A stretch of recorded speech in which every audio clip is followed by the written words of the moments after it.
Yan, dito yan sa may sirkulo. Dinadaanan namin dito araw-araw. Ang ganda ng view dito. Yan, dito yan sa may tulay ng sirkulo. Berde, sirkulo berde. Tagal nung kasama ko ah. Hinihintay ko lang dito.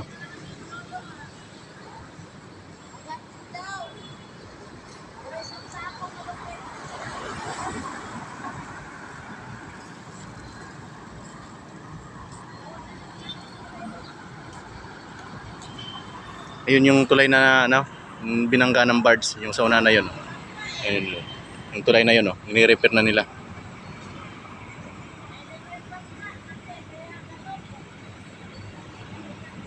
Taas yung mga building dito.